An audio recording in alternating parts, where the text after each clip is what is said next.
নমস্কার। পড়ছি রবীন্দ্রনাথ ঠাকুরের বউ ঠাকুরানীর হাট। মূল গ্রন্থ অনুযায়ী আজ শুরু হতে চলেছে এর ২০ পরিচ্ছেদ এবং বউ ঠাকুরানীর হাট এই অডিও বুক অনুযায়ী আজ শুরু হবে এর ৫ম পর্ব বা 5th পার্ট। শুরু করছি। উদয়াদিত্য কিসে সুখে থাকেন? দিনরাত বিভার সেই একমাত্র চেষ্টা। নিজের হাতে সে তাহার সমস্ত কাজ করে।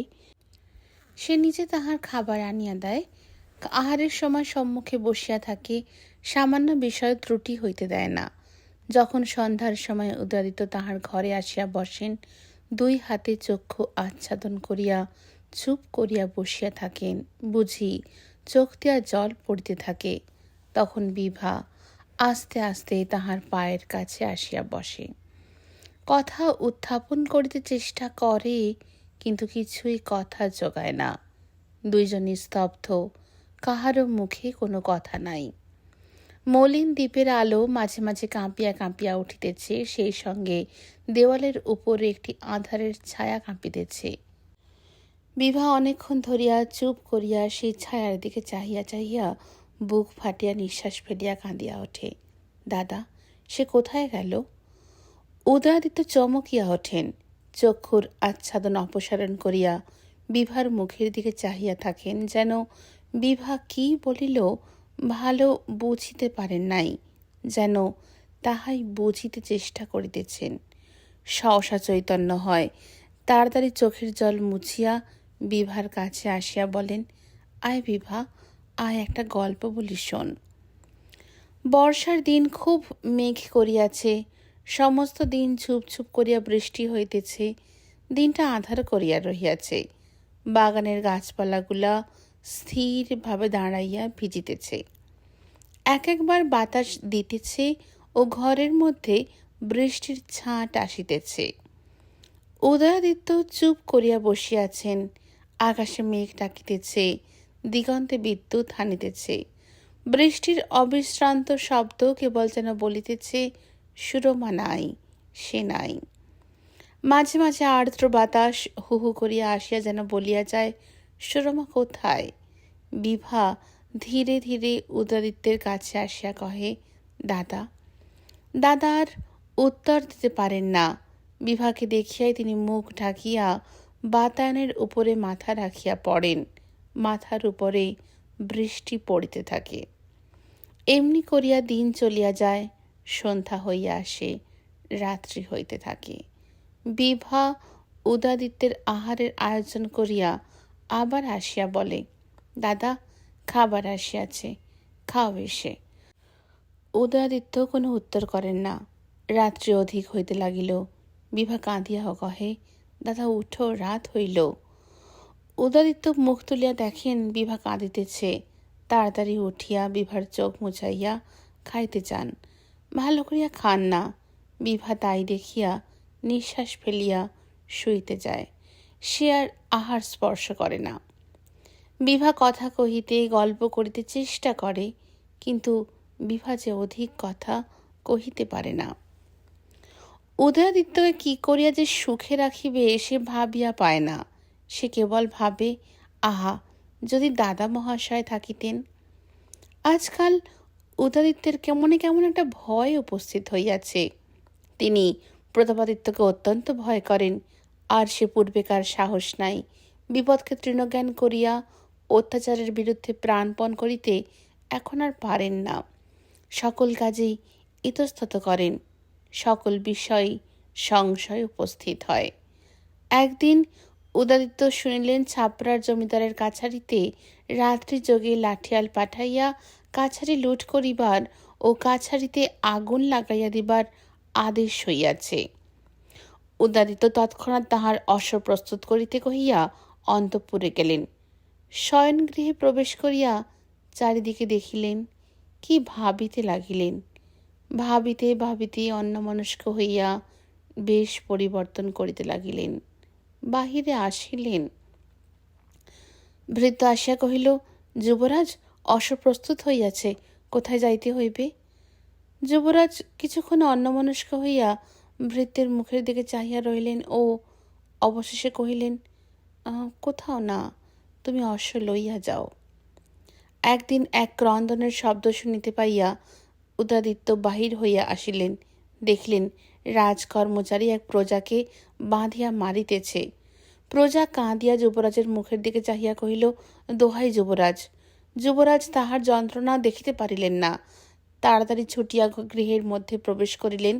আগে হইলে ফলাফল বিচার না করিয়া কর্মচারীকে বাধা দিতেন, প্রজাকে রক্ষা করিবার চেষ্টা করিতেন। ভাগবত ও সীতারামের বৃত্তি বন্ধ হইয়া গেছে।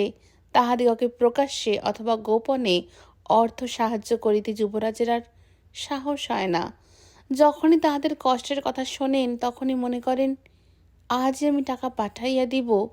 তাহার পরই ইতস্তত করিতে থাকেন, আর পাঠানো হয় না। কেহ যেন না মনে করেন উদয়াদিত্য প্রাণের ভয়ে এরূপ করিতেছেন। সম্প্রতি জীবনের প্রতি তাহার যে পূর্বাপেক্ষা বিশেষ আসক্তি জন্মিয়াছে তাহা নহে, তাহার মনে একটা অন্ধ ভয় উপস্থিত হইয়াছে। প্রতাপাদিত্যকে তিনি যেন এক রহস্যময় কি একটা মনে করেন, যেন উদয়াদিত্যের অদৃষ্ট। উদয়াদিত্যের ভবিষ্যৎ জীবনের প্রতিদিন প্রতি মুহূর্ত যেন প্রতাপাদিত্যের মুষ্টির মধ্যে রহিয়াছে। উদয়াদিত্য যখন মৃত্যুকে আলিঙ্গন করিতে যাইতেছেন, জীবনের শেষ মুহূর্তে অবস্থান করিতেছেন, তখনও যদি প্রতাপাদিত্য ভ্রু কুঞ্চিত করিয়া বাঁচিতে আদেশ করেন, তাহা হইলে যেন তখনও তাহাকে মৃত্যুর মুখ হইতে ফিরিয়া আসিতে হইবে। বিধবা রুক্মিণীর কিঞ্চিত নগদ টাকা আছে। সেই টাকা খাটাইয়া সুদ লইয়া সে জীবিকা নির্বাহ করে। রূপ এবং রূপা এই দুয়ের জোরে সে অনেককে বশে রাখিয়াছে। সীতারাম শৌখিন লোক, অথচ ঘরে এক পয়সা সংস্থান নাই। এই জন্য রুক্মিণীর রূপ ও রূপা উভয়ের প্রতি তাহার আন্তরিক টান আছে। যেদিন ঘরে হাঁড়ি কাঁদিতেছে, সেদিন সীতারামকে দেখো দিব্য নিশ্চিন্ত মুখে হাতে লাঠি লইয়া পাতলা চাদর উড়াইয়া বুক ফুলাইয়া রাস্তা দিয়া চলিতেছে, মঙ্গলার বাড়ি যাইবে। পথে যদি কেহ জিজ্ঞাসা করে, কেমন হে সীতারাম, সংসার কেমন চলিতেছে? সীতারাম তৎক্ষণাৎ অম্লান বদনে বলে, বেশ চলিতেছে, কাল আমাদের ওখানে তোমার নিমন্ত্রণ রহিল। সীতারামের বড় বড় কথাগুলো কিছুমাত্র কমে নাই, বরঞ্চ অবস্থা যতই মন্দ হইতেছে, কথার পরিমাণ লম্বা ও চড়ার দিকে ততই বাড়িতেছে। সীতারামের অবস্থা বড় মন্দ হইতে চলিল। সম্প্রতি এমন হইয়া দাঁড়াইয়াছে যে পিসা তাহার অনারারি পিসা বৃত্তি পরিত্যাগ করিয়া স্বদেশে ফিরিয়া যাইতে মানস করিতেছেন। আজ টাকার বিশেষ আবশ্যক হইয়াছে। সীতারাম রুক্মিণীর বাড়িতে আসিয়াছে। আসিয়া কাছে ঘেঁষিয়া কহিল, ভিক্ষা যদি দিবে রাই, আমার সোনার রূপায় কাজ নাই, আমি প্রাণের দায় এসেছি হে, মান রতন ভিক্ষা চাই। না ভাই, ছড়াটা ঠিক খাটিল না। মান রতনে আমার আপাতত তেমন আবশ্যক নাই, যদি আবশ্যক হয় পরে দেখা যাইবে। আপাতত কিঞ্চিত সোনা রূপা পাইলে কাজে লাগে। রুক্মিণী সহসা বিশেষ অনুরাগ প্রকাশ করিয়া কহিল, তা তোমার যদি আবশ্যক হইয়া থাকে তো তোমাকে দিব না তো কাহাকে দিব? সীতারাম তাড়াতাড়ি কহিল, না আবশ্যক আর কি, এমনই কি। তবে কি জানো ভাই, আমার মার কাছে টাকা থাকে, আমি নিজের হাতে টাকা রাখি না। আজ সকালে মা জোড়াঘাটায় তার জামাইয়ের বাড়ি গিয়াছেন, টাকা বাহির করিয়া দিতে ভুলিয়া গেছেন, তা আমি কালই শোধ করিয়া দিব। মঙ্গলা মনে মনে হাসিয়া কহিল, তোমার অত তাড়াতাড়ি করিবার আবশ্যক কি? যখন সুবিধা হয় শোধ দিলেই হবে। তোমার হাতে দিতেছি, এ তো আর জলে ফেলিয়া দিতেছি না। জলে ফেলিয়া দিলেও বরঞ্চ পাইবার সম্ভাবনা আছে, সীতারামের হাতে দিলে সে সম্ভাবনাটাকুও নাই, এই প্রভেদ যা। মঙ্গলার এইরূপ অনুরাগের লক্ষণ দেখিয়া সীতারামের ভালোবাসা একেবারে উথলিয়া উঠিল। সীতারাম রসিকতা করিবার উদ্যোগ করিল, বিনা টাকায় নবাবী করা ও বিনা হাস্যরসে রসিকতা করা সীতারামের স্বভাব সিদ্ধ। সে যাহা মুখে আসে তাহাই বলে ও আর কাহারও অপেক্ষা না করিয়া নিজেই হাসিতে থাকে। তাহার হাসি দেখিয়া হাসি পায়। সে যখন রাজবাড়ির প্রহরী ছিল তখন অন্যান্য প্রহরীদের সহিত সীতারামের প্রায় মাঝে মাঝে দাঙ্গা হাঙ্গামা বাঁধিবার উদ্যোগ হইত।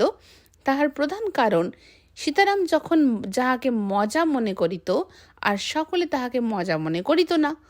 হনুমান প্রসাদ তেওয়ারি পাহাড় দিতে দিতে ঢুলিতেছিল। সীতারাম আস্তে আস্তে তাহার পশ্চাতে গিয়া হঠাৎ পিঠে এমন এক কিল মারিল যে সেই হাড় ভাঙা রসিকতায় জ্বলায় তাহার পিঠ ও পিত্ত একসঙ্গে চলে উঠিল। সীতারাম উচ্চৈস্বরে হাসিতে লাগিল, কিন্তু হনুমান প্রসাদ সে হাসিতে যোগ না দিয়া কিলের সহিত হাস্যরসের প্রভেদ ও করুণ রসের সম্বন্ধ উদাহরণ দিয়া সীতারামকে অতিশয় স্পষ্ট করিয়া বুঝাইয়া দিয়াছিল। সীতারামের রসিকতার এমন আরও শত শত গল্প এইখানে উদ্ধৃত করা যাইতে পারে। পূর্বেই বলা হইয়াছে যে সীতারামের অনুরাগ সহসা উথলিয়া উঠিল। সে রুক্মিণীর কাছে ঘেঁষিয়া প্রীতিভরে কহিল, তুমি আমার সুভদ্রা, আমি তোমার জগন্নাথ। রুক্মিণী কহিল, আমর মিনসে, সুভদ্রা যে জগন্নাথের বোন। সীতারাম কহিল, তাহা কেমন করিয়া হইবে? তাহা হইলে সুভদ্রা হরণ হইল কি করিয়া? রুক্মিণী হাসিতে লাগিল। সীতারাম বুক ফুলাইয়া কহিল, না না, তা হইবে না, হাসিলে হইবে না। জবাব দাও, সুভদ্রা যদি বোনই হইল তবে সুভদ্রা হরণ হইল কি করিয়া? সীতারামের বিশ্বাস যে সে এমন প্রবল যুক্তি প্রয়োগ করিয়াছে যে ইহার উপরে আর কথা কহিবার জো নাই। রুক্মিণী অতি মিষ্টস্বরে কহিল, দূর মূর্খ। সীতারাম গলিয়া গিয়া কহিল, মূর্খই তো বটে, তোমার কাছে আমি তো ভাই হারিয়াই আছি, তোমার কাছে আমি চিরকাল মূর্খ। সীতারাম মনে মনে ভাবিল, খুব জবাব দিয়াছি, বেশ কথা জোগাইয়াছে। আবার কহিল, আচ্ছা ভাই, কথাটা যদি তোমার পছন্দ না হইল, কি বলিয়া ডাকিলে তুমি খুশি হইবে তাই বলো আমাকে। রুক্মিণী হাসিয়া কহিল, বলো প্রাণ। সীতারাম কহিল, প্রাণ। রুক্মিণী কহিল, বলো প্রিয়ে। সীতারাম কহিল, প্রিয়ে। রুক্মিণী কহিল, বলো প্রিয়তমে। সীতারাম কহিল, প্রিয়তমে। রুক্মিণী কহিল, বলো প্রাণপ্রিয়ে। সীতারাম কহিল, প্রাণপ্রিয়ে। আচ্ছা ভাই প্রাণপ্রিয়ে, তুমি যে টাকাটা দিলে তাহার সুদ কত লইবে? রুক্মিণী রাগ করিল, মুখ বাঁকাইয়া কহিল, যাও যাও, এই বুঝি তোমার ভালোবাসা? সুদের কথা কোন মুখে জিজ্ঞাসা করিলে? সীতারাম তো আনন্দে উচ্ছ্বসিত হইয়া কহিল, না না, সে কি হয়? আমি কি ভাই সত্য বলিতেছিলাম? আমি যে ঠাট্টা করিতেছিলাম, এইটি আর বুঝিতে পারিলে না? ছি প্রিয়তমে। সীতারামের মায়ের কি রোগ হইল জানি না, আজকাল প্রায় মাঝে মাঝে সে জামাই বাড়ি যাইতে লাগিল ও টাকা বাহির করিয়া দিবার বিষয়ে তাহার স্মরণশক্তি একেবারে বিলুপ্ত হইয়া গেল। কাজেই সীতারামকে প্রায় মাঝে মাঝেই রুক্মিণীর কাছে আসিতে হইত। আজকাল দেখা যায় সীতারাম ও রুক্মিণীতে মিলিয়া অতি গোপনে কি একটা বিষয় লইয়া পরামর্শ চলিতেছে। অনেকদিন পরামর্শের পর সীতারাম কহিল, আমার ভাই অত ফোন দিয়ে আসে না, এই বিষয়ে ভাগবতের সাহায্য না লইলে চলিবে না। সেই দিন সন্ধ্যাবেলায় অত্যন্ত ঝড় হইতেছে। রাজবাড়ির ইতস্তত দুমদাম করিয়া দরজা পড়িতেছে। বাতাস এমন বেগে বহিতেছে যে বাগানের বড় বড় গাছের শাখা হেলিয়া ভূমি স্পর্শ করিতেছে। বন্যার মুখে ভগ্নচূর্ণ গ্রামপল্লীর মতো ঝড়ের মুখে ছিন্ন ভিন্ন মেঘ ছুটিয়া চলিয়াছে। ঘন ঘন বিদ্যুৎ, ঘন ঘন গর্জন। উদয়াদিত্য চারিদিকে দ্বার রুদ্ধ করিয়া ছোট মেয়েকে কোলে লইয়া বসিয়াছেন। ঘরের প্রদীপ নিবাইয়া দিয়াছেন। ঘর অন্ধকার। মেয়েটি কোলের উপর ঘুমাইয়া পড়িয়াছে। সুরমা যখন বাঁচিয়া ছিল এই মেয়েটিকে অত্যন্ত ভালোবাসিত। সুরমার মৃত্যুর পর ইহার মা ইহাকে আর রাজবাড়িতে পাঠান নাই। অনেক দিনের পর সে আজ একবার রাজবাড়িতে বেড়াইতে আসিয়াছিল। সহসা উদয়াদিত্যকে দেখিয়া কাকা কাকা বলিয়া সে তাহার কোলের উপর ঝাঁপাইয়া পড়িয়াছিল। উদয়াদিত্য তাহাকে বুকে চাপিয়া ধরিয়া তাহার শয়নগৃহে লইয়া আসিয়াছেন। উদয়াদিত্যের মনের ভাব এই যে সুরমা এই মেয়েটিকে যদি একবার দেখিতে আসে, ইহাকে সে যে বড় ভালোবাসিত, এত স্নেহের ছিল, সে কি না আসিয়া থাকিতে পারিবে? মেয়েটি একবার জিজ্ঞাসা করিল, কাকা কাকিমা কোথায়? উদয়াদিত্য রুদ্ধ কণ্ঠে কহিলেন, একবার তাহাকে ডাক না। মেয়েটি কাকিমা কাকিমা করিয়া ডাকিতে লাগিল। উদয়াদিত্যের মনে হইল ওই যেন কে সাড়া দিল। দূর হইতে ওই যেন কে বলিয়া উঠিল, এই যাই রে। যেন স্নেহের মেয়েটির করুণ আহ্বান শুনিয়া স্নেহময়ী আর থাকিতে পারিল না, তাহাকে বুকে তুলিয়া লইতে আসিতেছে। বালিকা কোলের উপর ঘুমাইয়া পড়িল। উদয়াদিত্য প্রদীপ নিবাইয়া দিলেন। একটি ঘুমন্ত মেয়েকে কোলে করিয়া অন্ধকার ঘরে একাকী বসিয়া রহিলেন। বাহিরে হু হু করিয়া বাতাস বহিতেছে, ইতস্তত খটখট করিয়া শব্দ হইতেছে। ওই না পদশব্দ শোনা গেল। পদশব্দেই বটে, বুক এমন দূর দূর করিতেছে যে শব্দ ভালো শোনা যাইতেছে না। দ্বার খুলিয়া গেল, ঘরের মধ্যে দীপালক প্রবেশ করিল। ইহাও কি কখনো সম্ভব? দীপ হস্তে চুপি চুপি ঘরে একটি স্ত্রীলোক প্রবেশ করিল। উদয়াদিত্য চক্ষু মুদ্রিত করিয়া কহিলেন, সুরমা। পাছে সুরমাকে দেখিলে সুরমা চলিয়া যায়, পাছে সুরমা না হয়। রমণী প্রদীপ রাখিয়া কহিল, কেন গা, আমাকে কি আর মনে পড়ে না? বজ্রধ্বনি শুনে যেন স্বপ্ন ভাঙিল। উদয়াদিত্য চমকিয়া উঠিয়া চক্ষু চাহিলেন। মেয়েটি জাগিয়া উঠিয়া কা কা বলিয়া কাঁদিয়া উঠিল। তাহাকে বিছানার ওপর ফেলিয়া উদয়াদিত্য উঠিয়া দাঁড়াইলেন। কি করিবেন, কোথায় যাইবেন যেন ভাবিয়া পাইতেছেন না। রুক্মিণী কাছে আসিয়া মুখ নাড়িয়া কহিল, বলি এখন তো মনে পড়িবেই না, তবে এককালে কেন আশা দিয়া আকাশে তুলিয়াছিলে? উদয়াদিত্য চুপ করিয়া দাঁড়াইয়া রহিলেন, কিছুতেই কোনো কথা কহিতে পারিলেন না।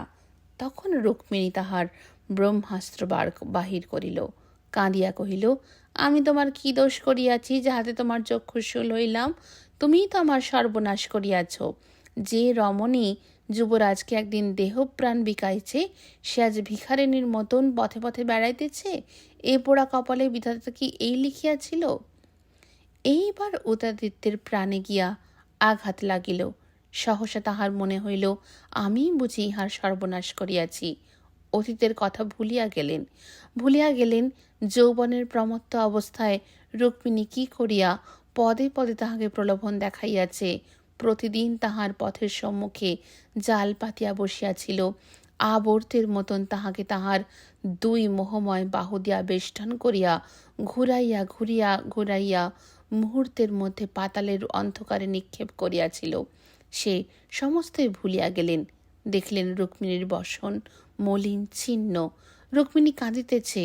করুণ হৃদয়ে উদয়াদিত্য কহিলেন, কি চাই তোমার? রুক্মিণী কহিল, আমার আর কিছু চাই না গো, আমার ভালোবাসা চাই। আমি ওই বাতায়নে বসিয়া তোমার বুকে মুখ রাখিয়া তোমার সোহাগ পাইতে চাই। কেন গা, সুরমার চেয়ে কি এ মুখ কালো? যদি কালোই হইয়া থাকে তো সে তোমার জন্যই, পথে পথে ভ্রমণ করিয়া। আগে তো কালো ছিল না। এই বলিয়া রুক্মিণী উদয়াদিত্যের শয্যার উপর বসিতে গেল। উদয়াদিত্য আর থাকিতে পারিলেন না, কাতর হইয়া বলিয়া উঠিলেন, ও বিছানায় বসিও না। রুক্মিণী আহত ফণিনীর মতন মাথা তুলিয়া কহিল, কেন বসিব না? উদয়াদিত্য তাহার পথ রোধ করিয়া কহিলেন, না, ও বিছানার কাছে তুমি যাইও না। তুমি কি চাও আমি এখনই দিতেছি। রুক্মিণী কহিল, আচ্ছা, তোমার আঙুলের ওই আংটিটি দাও। উদয়াদিত্য তৎক্ষণাৎ তাহার হাত হইতে আংটি খুলিয়া ফেলিয়া দিলেন। রুক্মিণী কুড়াইয়া লইয়া বাহির হইয়া গেল।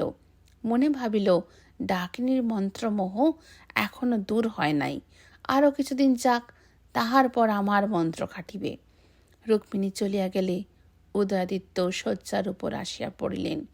দুই হাতে মুখ ঢাকিয়া কাঁদিয়া কহিলেন, কোথায় সুরমা, কোথায়? আজ আমার এই দগ্ধ বজ্রাহত হৃদয় কে শান্তি দিবে? ভাগবতের অবস্থা বড় ভালো নহে। সে চুপচাপ বসিয়া কয়দিন ধরিয়া অনবরত তামাক ফুঁকিতেছে। ভাগবত যখন মনোযোগের সহিত তামাক ফুঁকিতে থাকে, তখন প্রতিবেশীদের আশঙ্কার কারণ উপস্থিত হয়।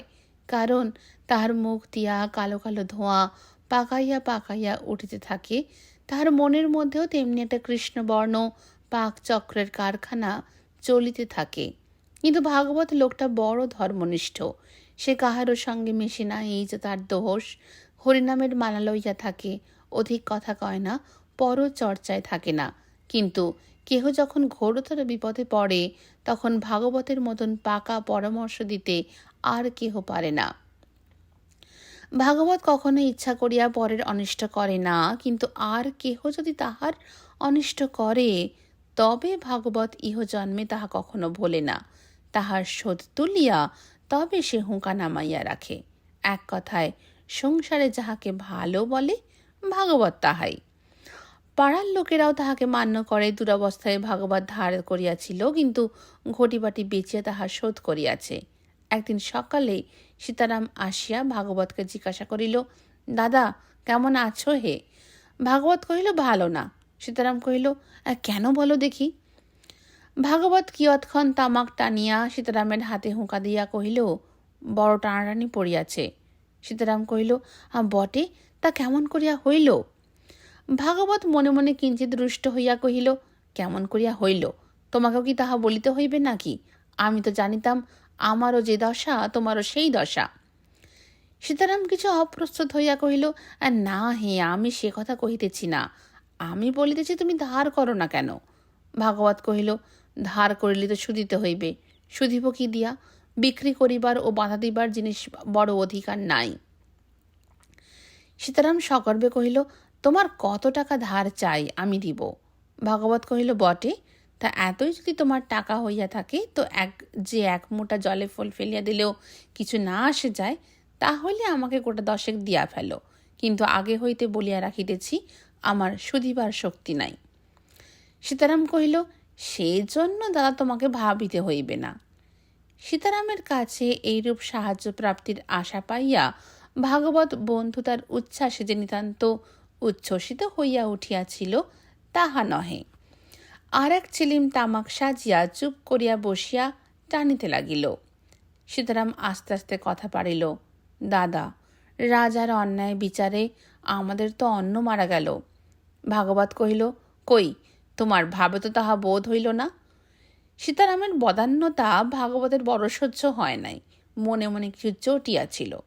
সীতারাম কহিল, না ভাই, কথার কথা বলিতেছি। আজ না যায় তো 10 দিন পরে তো যাইবে। ভাগবত কহিল, তার রাজা যদি অন্যায় বিচার করেন, তো আমরা কি করিতে পারি? সীতারাম কহিল, আহা, যুবরাজ যখন রাজা হইবে, তখন যশোরে রাম রাজত্ব হইবে। ততদিন যেন আমরা বাঁচিয়া থাকি। ভাগবত চটিয়া গিয়ে কহিল, ওসব কথায় আমাদের কাজ কি ভাই?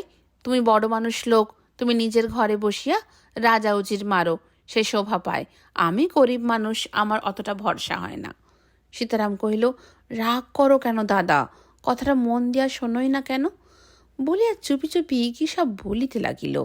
ভাগবত মহাক্রুদ্ধ হইয়া কহিল, দেখো সীতারাম, আমি তোমাকে স্পষ্ট করিয়া বলিতেছি, আমার কাছে অমন কথা তুমি মুখে উচ্চারণ করিও না। সীতারাম সেদিন তো চলিয়া গেল। ভাগবত ভারী মনোযোগ দিয়া সমস্ত দিন কি একটা ভাবিতে লাগিল। তাহার পর দিন সকালবেলায় সে নিজে সীতারামের কাছে গেল। সীতারামকে কহিল, কাল যে কথাটা বলিয়াছিলে, বড় পাকা কথা বলিয়াছিলে। সীতারাম গর্বিত হইয়া উঠিয়া কহিল, কেমন দাদা, বলি নাই? ভাগবত কহিল, আজ সেই বিষয়ে তোমার সঙ্গে পরামর্শ করিতে আসিয়াছি। সীতারাম আরও গর্বিত হইয়া উঠিল এবং কয়দিন ধরিয়া ক্রমিক পরামর্শ চলিতে লাগিল। পরামর্শ করিয়া যাহা স্থির হইল, তাহা এই, একটা জাল দরখাস্ত লিখিতে হইবে, যেন যুবরাজ প্রতাপাদিত্যের নামে সম্রাট বিদ্রোহী তার অভিযোগ করিয়া নিজেও রাজ্য পাইবার জন্য দরখাস্ত করিতেছেন। তাহাতে যুবরাজের শিলমোহর মুদ্রিত থাকিবে। রুক্মিণী যে আংটিটি লইয়া আসিয়াছে, তাহাতে যুবরাজের নাম মুদ্রাঙ্কিত শিল আছে। অতএব কাজ অনেকটা অগ্রসর হইয়াই আছে। পরামর্শ মতো কাজ হইল। একখানা জাল দরখাস্ত লেখা হইল, তাহাতে যুবরাজের নাম মুদ্রিত রহিল। নির্বোধ সীতারামের ওপর নির্ভর করা যায় না। অতএব স্থির হইল ভাগবত নিজে দরখাস্ত লইয়া দিল্লীশ্বরের হস্তে সমর্পণ করিবে। ভাগবত সেই দরখাস্তখানি লইয়া দিল্লির দিকে না গিয়া প্রতাপাদিত্যের কাছে গেল। মহারাজকে কহিল, উদয়াদিত্যের এক ভৃত্য এই দরখাস্তটি লইয়া দিল্লির দিকে যাইতেছিল, আমি কোন সূত্রে জানিতে পারি। ভৃত্যটা দেশ ছাড়াইয়া পলাইয়া গেছে। দরখাস্তটি লইয়া আমি মহারাজের নিকট আসিতেছি। ভাগবত সীতারামের নাম করে নাই। দরখাস্ত পাঠ করিয়া প্রতাপাদিত্যের কি অবস্থা হইল তাহা আর বলিবার আবশ্যক করে না। ভাগবতের পুনর্বার রাজবাড়িতে চাকরি হইল। বিভার প্রাণের মধ্যে আঁধার করিয়া আসিয়াছে। ভবিষ্যতে কি যেন একটা মর্মভেদী দুঃখ, একটা মরুময়ী নিরাশা, জীবনের সমস্ত সুখের জলাঞ্জলি তাহার জন্য অপেক্ষা করিয়া আছে। প্রতি মুহূর্তে তাহার কাছে কাছে সরিয়া আসিতেছে সেই যে জীবন শূন্যকারী চরাচর গ্রাসী শুষ্ক সীমাহীন ভবিষ্যৎ অদৃষ্টের আশঙ্কা। তাহারই একটা ছায়া আসিয়া যেন বিভার প্রাণের মধ্যে পড়িয়াছে। বিভার মনের ভিতরে কেমন করিতেছে। বিভা বিছানায় একেলা পড়িয়াছে। এ সময় বিভার কাছে কেহ নাই। বিভা নিঃশ্বাস ফেলিয়া, বিভা কাঁদিয়া, বিভা আকুল হইয়া কহিল, আমাকে কি তবে পরিত্যাগ করিলে? আমি তোমার নিকট কি অপরাধ করিয়াছি? কাঁদিয়া কাঁদিয়া কহিতে লাগিল, আমি কি অপরাধ করিয়াছি? দুটি হাতে মুখ ঢাকিয়া বালিশ বুকে লইয়া কাঁদিতে কাঁদিতে বারবার করিয়া কহিল, আমি কি করিয়াছি? একখানি পত্র না, একটি লোকও আসিল না, কাহারও মুখে সংবাদ শুনিতে পাই না, আমি কি করিব?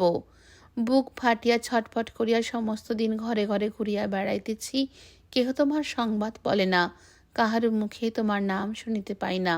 মা গো মা, আমার দিন কি করিয়া কাটিবে? এমন কত দিন গেল, এমন কত মধ্যাহ্নে, কত অপরাহ্নে, কত রাত্রে সঙ্গীহীন বিভা রাজবাড়ির শূন্য ঘরে ঘরে একখানি শীর্ণ ছায়ার মতন ঘুরিয়া বেড়ায়। এমন সময় একদিন প্রাতঃকালে রামমোহন আসিয়া মাগো জয় হোক বলিয়া প্রণাম করিল। বিভা এমনই চমকিয়া উঠিল যেন তাহার মাথায় একটা সুখের বজ্র ভাঙিয়া পড়িল। তাহার চোখ দিয়া জল বাহির হইল। সে সচকিত হইয়া কহিল, মোহন, তুই এলি? হ্যাঁ মা, দেখিলাম মা আমাদের ভুলিয়া গেছেন, তাহাকে একবার স্মরণ করিয়া আসি। বিভা কত কি জিজ্ঞাসা করিবে মনে করিল, কিন্তু লজ্জায় পারিল না। বলি বলি করিয়া হইয়া উঠিল না, অথচ শুনিবার জন্য প্রাণটা আকুল হইয়া রহিল। রামমোহন বিভার মুখের দিকে যাইয়ারও কহিল, কেন মা, তোমার মুখখানি এমন মলিন কেন? তোমার চোখে কালি পড়িয়াছে, মুখে হাসি নাই, চুল রুক্ষ। এসো মা, আমাদের ঘরে এসো। এখানে বুঝি তোমাকে যত্ন করিবার কেহ নাই? বিভা ম্লান হাসি হাসিল, কিছু কহিল না। হাসিতে হাসিতে হাসি আর রহিল না, দুই চক্ষু দিয়া জল পড়িতে লাগিল। শীর্ণ বিবর্ণ দুটি কপল প্লাবিত করিয়া জল পড়িতে লাগিল। অশ্রু আর থামে না। বহুদিন অনাদরের পরে একটু আদর পাইলে যে অভিমান উথলিয়া ওঠে, বিভা সেই অতি কোমল মৃদু অনন্ত প্রীতিপূর্ণ অভিমানে কাঁদিয়া ফেলিল। মনে মনে কহিল, এতদিন পরে কি আমাকে মনে পড়িল? রামমোহন আর থাকিতে পারিল না, তাহার চোখেও জল আসিল। কহিল, এ কি অলক্ষণ! মা লক্ষ্মী, তুমি হাসি মুখে আমাদের ঘরে এসো, আজ শুভ দিনে চোখের জল মোছো। মহেশীর মনে মনে ভয় ছিল পাছে জামাই তাহার মেয়েকে গ্রহণ না করে। রামমোহন বিভাকে লইতে আসিয়াছে শুনিয়া তাহার অত্যন্ত আনন্দ হইল। তিনি রামমোহনকে ডাকাইয়া জামাই বাড়ির কুশল জিজ্ঞাসা করিলেন। বিশেষ যত্নে রামমোহনকে আহার করাইলেন। রামমোহনের গল্প শুনিলেন। আনন্দে দিন কাটিল। কাল যাত্রার দিন ভালো, কাল প্রভাতেই বিভাকে পাঠাইবেন স্থির হইল। প্রতাপাদিত্য এই বিষয়ে আর কিছু আপত্তি করিলেন না। যাত্রার যখন সমস্ত স্থির হইয়া গেছে, তখন বিভা একবার উদয়াদিত্যের কাছে গেল। উদয়াদিত্য একাকী বসিয়া কি একটা ভাবিতেছিল। বিভাকে দেখিয়া সহসা ঈষৎ চমকিত হইয়া কহিলেন, বিভা, তবে তুই চলিলি? তা ভালোই হইল। তুই সুখে থাকিতে পারিবি। আশীর্বাদ করি, লক্ষ্মী স্বরূপা হইয়া স্বামীর ঘর উজ্জ্বল করিয়া থাক। বিভা উদয়াদিত্যের পায়ের কাছে পড়িয়া কাঁদিতে লাগিল। উদয়াদিত্যের চোখ দিয়া জল পড়িতে লাগিল। বিভার মাথায় হাত দিয়া তিনি কহিলেন, কেন কাঁদিতেছিস বোন? এখানে তোর কি সুখ ছিল বিভা? চারিদিকে কেবল দুঃখ, কষ্ট, শোক। এ কারাগার হইতে পালাইলি, তুই বাঁচিলি। বিভা যখন উঠিল তখন উদয়াদিত্য কহিলেন, যাইতেছিস? তবে আয়, স্বামী গৃহে গিয়া আমাদের একেবারে যেন ভুলিয়া যাস নে। একবার মনে করিস, মাঝে মাঝে যেন সংবাদ পাই। বিভা রামমোহনের কাছে গিয়া কহিল, এখন আমি যাইতে পারিব না। রামমোহন বিস্মিত হইয়া কহিল, সে কি কথা মা? বিভা কহিল, না, আমি যাইতে পারিব না। দাদাকে আমি এখন একলা ফেলিয়া যাইতে পারিব না। আমা হইতেই তাহার এত কষ্ট, এত দুঃখ, আর আমি আজ তাহাকে এখানে ফেলিয়া রাখিয়া সুখ ভোগ করিতে যাইব? যতদিন তাহার মনে তিলমাত্র কষ্ট থাকিবে, ততদিন আমিও তাহার সঙ্গে সঙ্গে থাকিব। এখানে আমার মতো তাহাকে কে যত্ন করিবে? বলিয়া বিভা কাঁদিয়া চলিয়া গেল। অন্তঃপুরে একটা গোলযোগ বাঁধিয়া উঠিল। মহিষী আসিয়া বিভাকে তিরস্কার করিতে লাগিলেন, তাহাকে অনেক ভয় দেখাইলেন, অনেক পরামর্শ দিলেন। বিভা কেবল কহিল, না মা, আমি পারিব না। মহিষী রোষে বিরক্তিতে কাঁদিয়া কহিলেন, এমন মেয়েও তো কোথাও দেখি নাই। তিনি মহারাজের কাছে গিয়া সমস্ত কহিলেন। মহারাজ প্রশান্তভাবে কহিলেন, তা বেশ তো। বিভার যদি না ইচ্ছা হয় তো কেন যাইবে? মহিষী অবাক হইয়া হাত উল্টাইয়া হাল ছাড়িয়া দিয়া কহিলেন, তোমাদের যাহা ইচ্ছা তাহাই করো, আমি আর কোনো কথায় থাকিব না। উদয়াদিত্য সমস্ত শুনিয়া বিস্মিত হইলেন। তিনি বিভাকে আসিয়া অনেক করিয়া বুঝাইলেন। বিভা চুপ করিয়া কাঁদিতে লাগিল। ভালো বুঝিল না। হতাশ্বাস রামমোহন আসিয়া ম্লান মুখে কহিল, মা, তবে চলিলাম। মহারাজকে গিয়া কি বলিব? বিভা কিছু বলিতে পারিল না, অনেকক্ষণ নিরুত্তর হইয়া রহিল। রামমোহন কহিল, তবে বিদায় হই মা, বলিয়া প্রণাম করিয়া উঠিয়া গেল। বিভা একেবারে আকুল হইয়া কাঁদিয়া উঠিল। কাতর স্বরে ডাকিল, মোহন। মোহন ফিরিয়া আসিয়া কহিল, কি মা?